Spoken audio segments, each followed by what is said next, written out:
Hello everyone, welcome back to law decoded.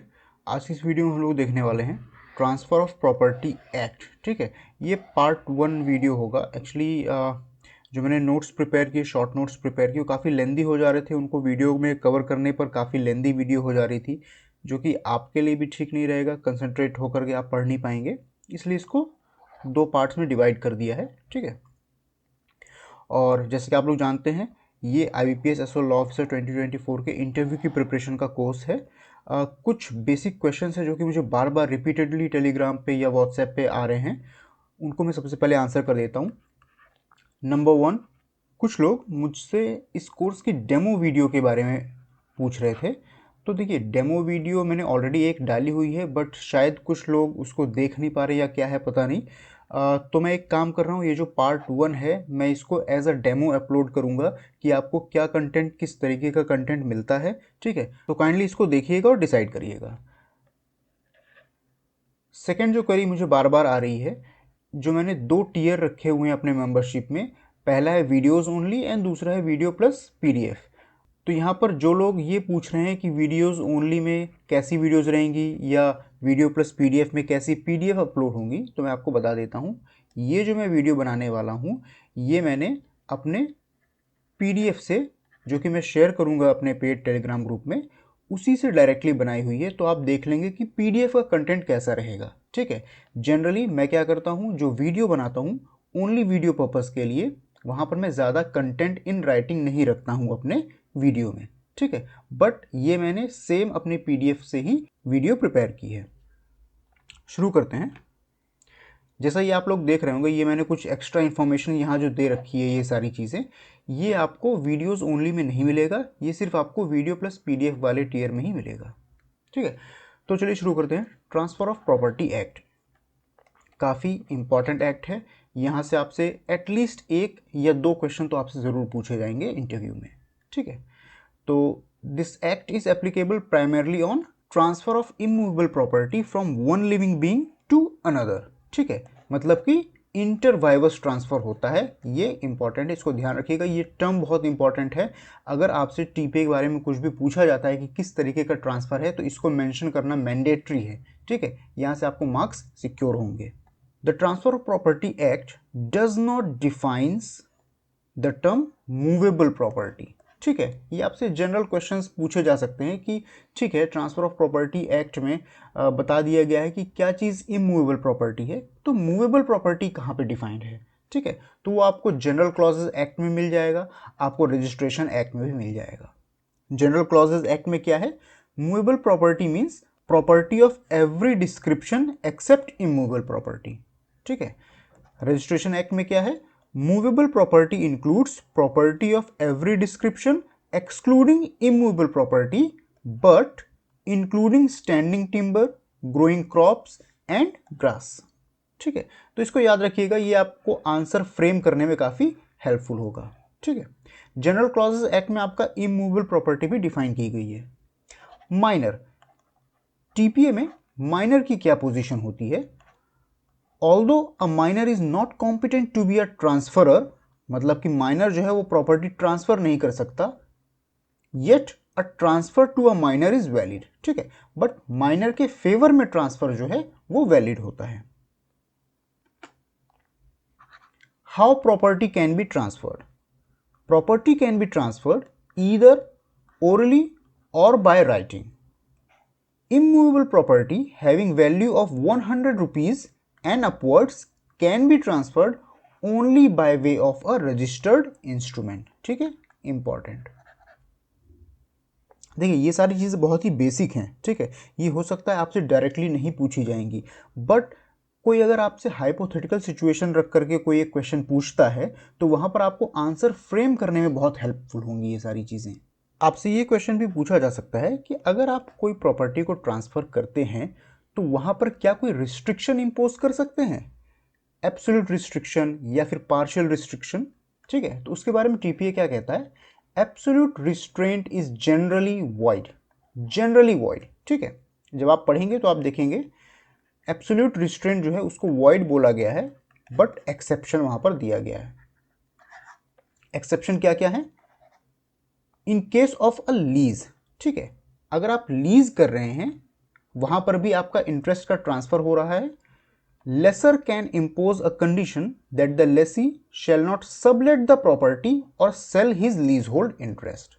ठीक है, ये एक एक्सेप्शन है। सेकेंड एक्सेप्शन क्या है? The second exception is made in respect of a woman who is not a Hindu, Buddhist और मुस्लिम।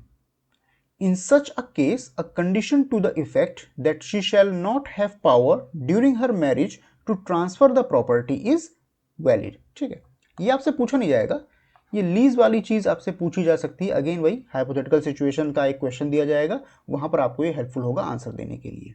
ठीक है, कि मतलब इन सम सिचुएशंस एब्सोल्यूट रिस्ट्रेंट और restriction is valid. Next, partial restraint is valid. ठीक है, फॉर एग्जाम्पल मान लेते हैं कोई एक प्रॉपर्टी है जो कि विद इन फैमिली ट्रांसफर होगी। ठीक है, तो फैमिली वाले जो है वो आपस में सेटलमेंट कर सकते हैं, whereby the members are not allowed to sell their shares to a stranger. Such conditions are valid. ठीक है, तो पार्शियल कंडीशंस जो है, पार्शियल रिस्ट्रिक्शंस जो हैं वो वैलिड होते हैं। नेक्स्ट, डॉक्ट्रिन ऑफ इलेक्शन, ये आपसे डायरेक्टली पूछा जा सकता है, ये इंपॉर्टेंट है। सेक्शन 35 इसको डील करता है क्या ये? The choosing between two rights where there is a clear intention that both were not intended to be enjoyed.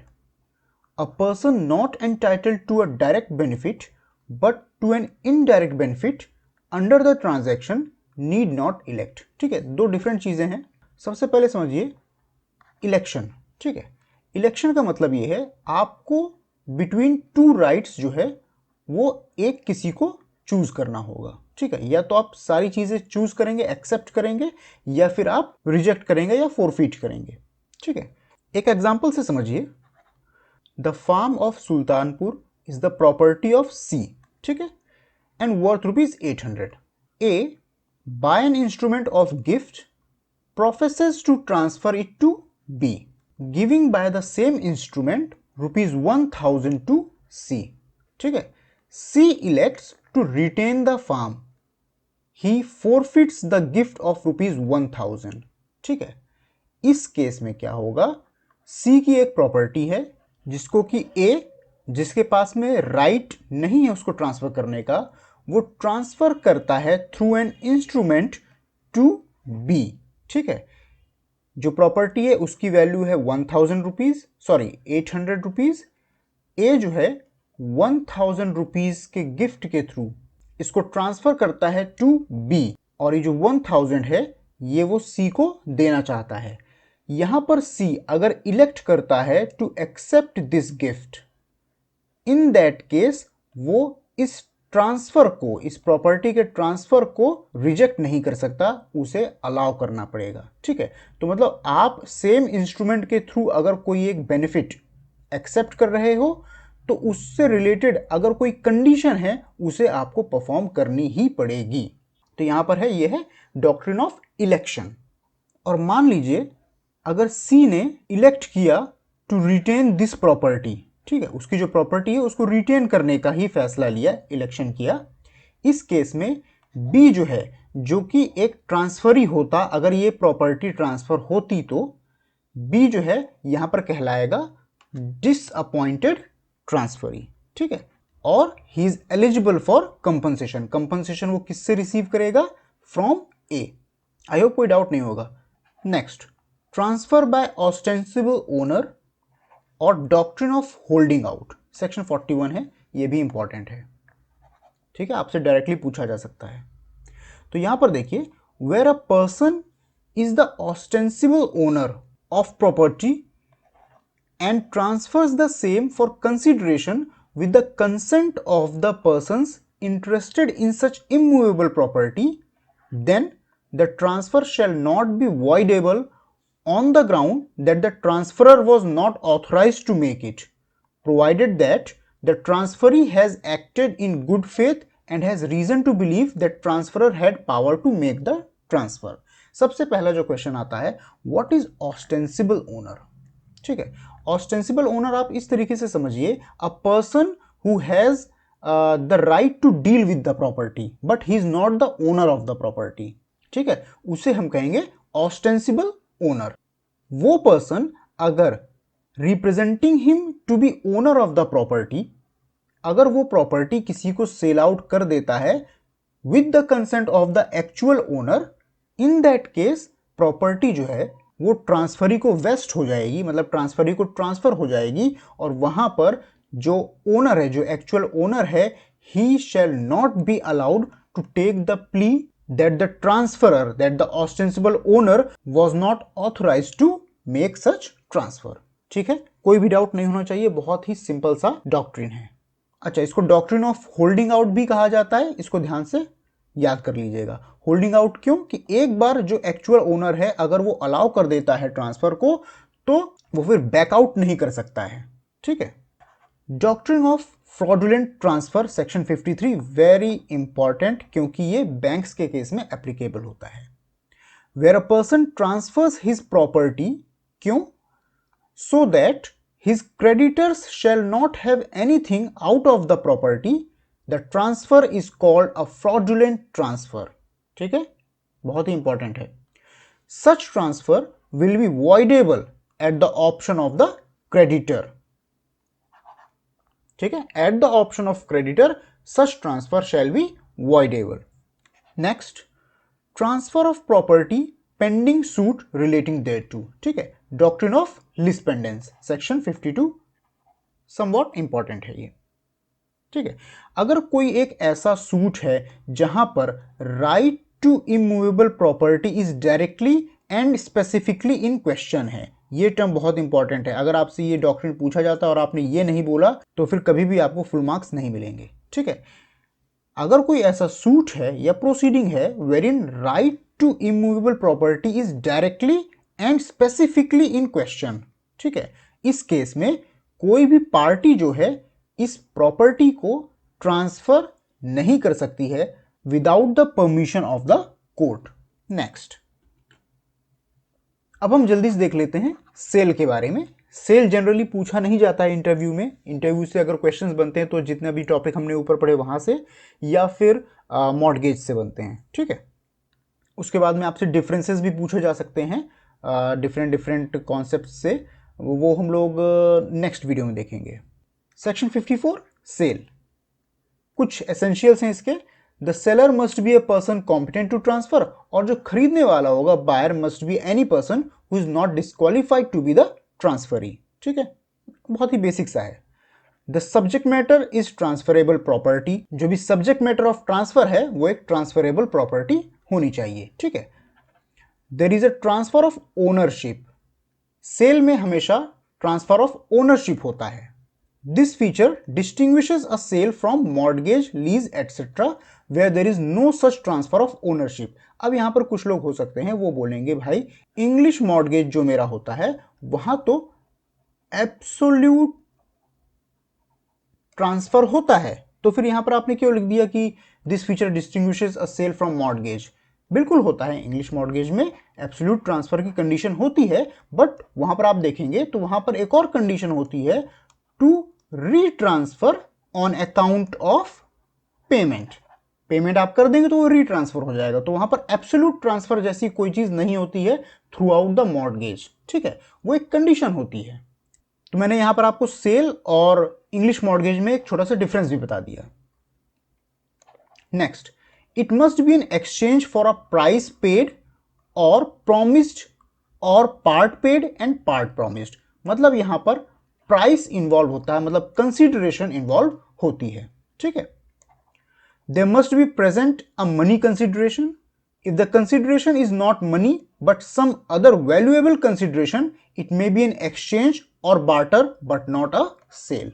ठीक है, हम लोग ये सारी चीजों में भी डिफरेंस सेकंड वीडियो में पढ़ेंगे, एक टेबुलर फॉर्म में सारी चीजें प्रेजेंट कर दूंगा। Next, mode of transfer of cell.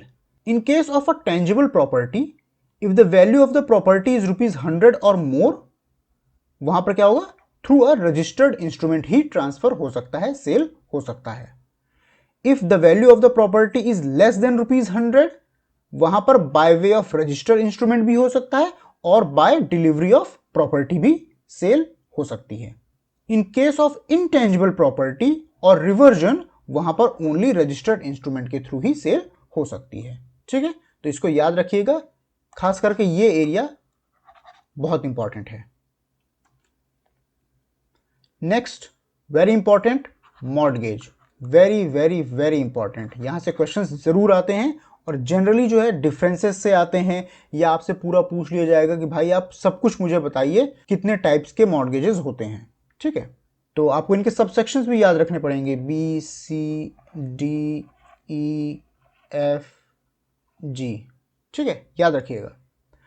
Mortgage section 58 बहुत ही इंपॉर्टेंट है, सेक्शन के साथ में याद रखिएगा, सब सेक्शंस के साथ में भी याद रखिएगा। यहां पर क्या होता है, ट्रांसफर ऑफ इंटरेस्ट होता है।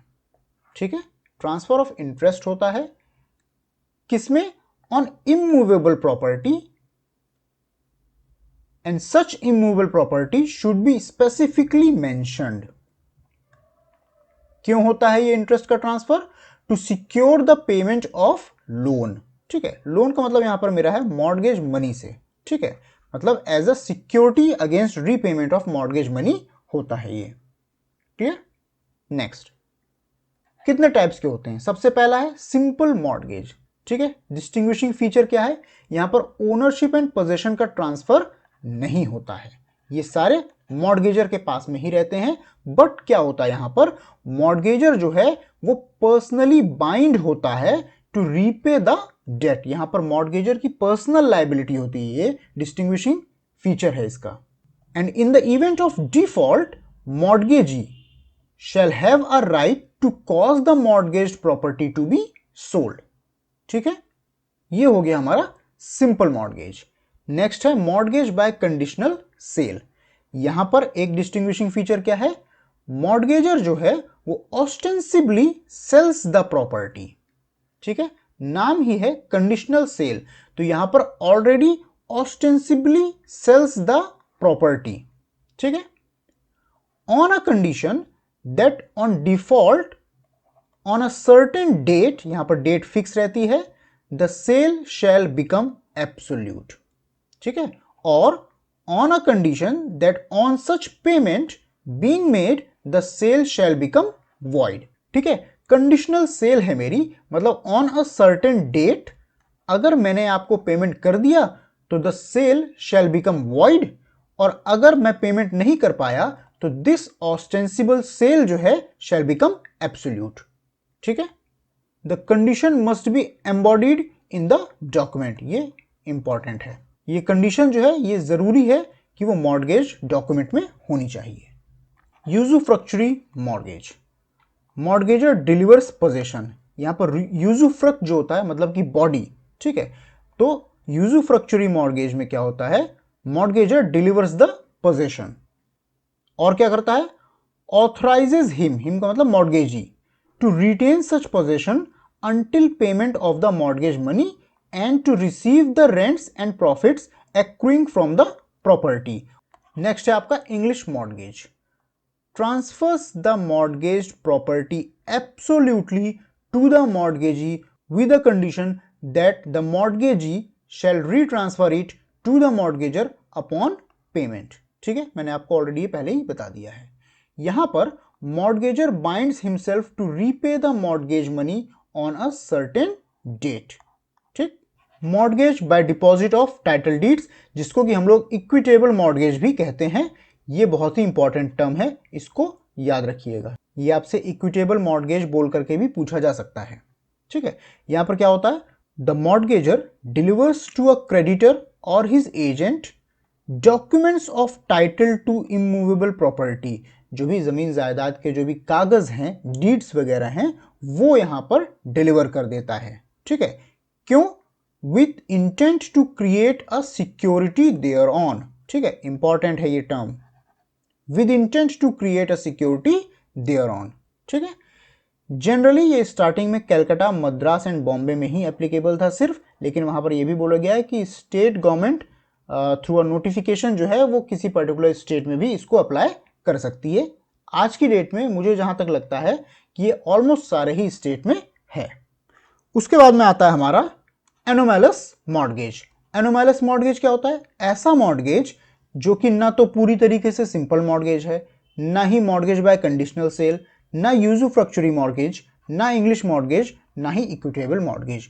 मतलब कि सिंपल मॉर्गेज, कंडीशनल सेल और यूजुफ्रक्चुअरी, इन तीनों के कुछ कुछ एसेंशियल्स लेकर के बना दिया गया, तो उसे हम कहेंगे एनोमोलस मॉर्गेज। ऐसा मॉर्गेज जो कि पूरी तरीके से इन पांचों में नहीं मिलता है। नेक्स्ट हम लोग देखते हैं right of mortgagor to redeem, very important. ठीक है, मॉर्गेजर जो है, जिसने कि अपनी प्रॉपर्टी रखी हुई है, उसका प्रॉपर्टी रिडीम करने का राइट। ठीक है, तो देखिए मॉर्गेजर जो है उसको अपनी प्रॉपर्टी वापस दो तरीके से मिलेगी। पहला है कि जो भी डेट है उसने विद इन टाइम रीपेमेंट कर दिया और अपनी प्रॉपर्टी वापस ले ली। ठीक है, किसी भी तरीके का मॉर्गेज हो, डेट अगर वो पूरा पेमेंट हो गया है तो उसको अपनी प्रॉपर्टी वापस मिल ही जानी है। ठीक है, ये है सिंपल स्ट्रेट फॉरवर्ड। सेकेंड है, कहीं पर अगर डेट जो है, जो मॉर्गेज मनी है, वो ओवर ड्यू अगर हो गई है, उस केस में क्या करेंगे, वहां पर भी मॉर्गेजर का राइट टू रिडेम्पशन होता है। कब होता है? At any time after the principal money has become due. ठीक है, वहां पर कैसे होगा? On payment of mortgage money. Mortgage money देने के बाद में ये जो मॉर्गेजर है ये अपना राइट टू रिडीम एक्सरसाइज करवा सकता है थ्रू कोर्ट। इस चीज का ध्यान रखना। राइट टू फोरक्लोजर और सेल, ठीक है, ये किसके पास में अवेलेबल होता है? क्रेडिटर्स के पास में। ठीक है, द मॉर्गेजी, मतलब कि जिसने कि पैसा आपको दिया है और बदले में आपकी प्रॉपर्टी अपने पास में रखी हुई है, has eight any time after the mortgage money has become due. Mortgage money जो है उसका रीपेमेंट ड्यू हो गया है, मतलब कि काफी समय तक आपने पेमेंट नहीं किया है। And before a decree has been made for the redemption of the mortgage property, before mortgagor has exercised his redemption. ठीक है, और the mortgage money has been paid, a right to obtain from the court a decree that the mortgagor shall be absolutely debarred of his right to redeem the property or a decree that such property be sold। ये किसके पास में right आ जाता है? Mortgagee के पास में या creditor के पास में। मतलब क्रेडिटर अपना राइट टू फोरक्लोजर जो है वो कब कब एक्सरसाइज कर सकता है? सबसे पहले तो जो मॉर्गेज मनी है वो ड्यू हो जाए।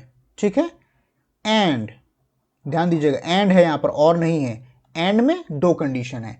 पहली कंडीशन क्या है कि जो मॉर्गेजर है उसने अपना राइट टू रिडेम्पशन जो है उसको एक्सरसाइज नहीं किया है, या फिर दूसरा मॉर्गेज मनी का पेमेंट नहीं किया है।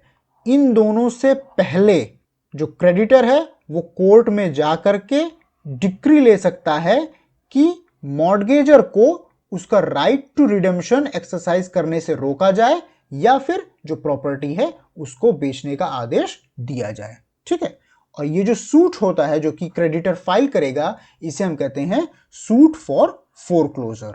ठीक, तो मॉर्गेजर के पास में राइट है राइट टू रिडेम्पशन, मॉर्गेजी के पास में राइट है राइट ऑफ फोरक्लोजर और सेल। आई होप ये वीडियो आप लोग को अच्छा लगा होगा और काफ़ी इंफॉर्मेटिव भी होगा। आप लोग का इस वीडियो से काफ़ी कुछ रिवाइज भी हो जाएगा अगर आप लोग ने ऑलरेडी पढ़ के रखा हुआ है। और जो लोग मुझे लगातार क्वेरी कर रहे थे कि पीडीएफ्स कैसे होंगे या वीडियोस कैसे होंगे, उनको भी अपने सवालों का जवाब मिल गया होगा।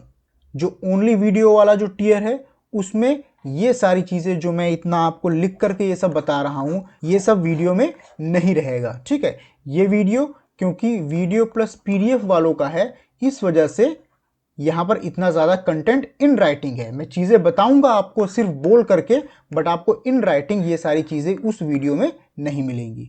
ठीक है, तो आई होप सब कुछ क्लियर हो गया होगा। तो आज की वीडियो में सिर्फ इतना ही। मिलेंगे आपसे मेरी नेक्स्ट वीडियो में। Until then, good bye.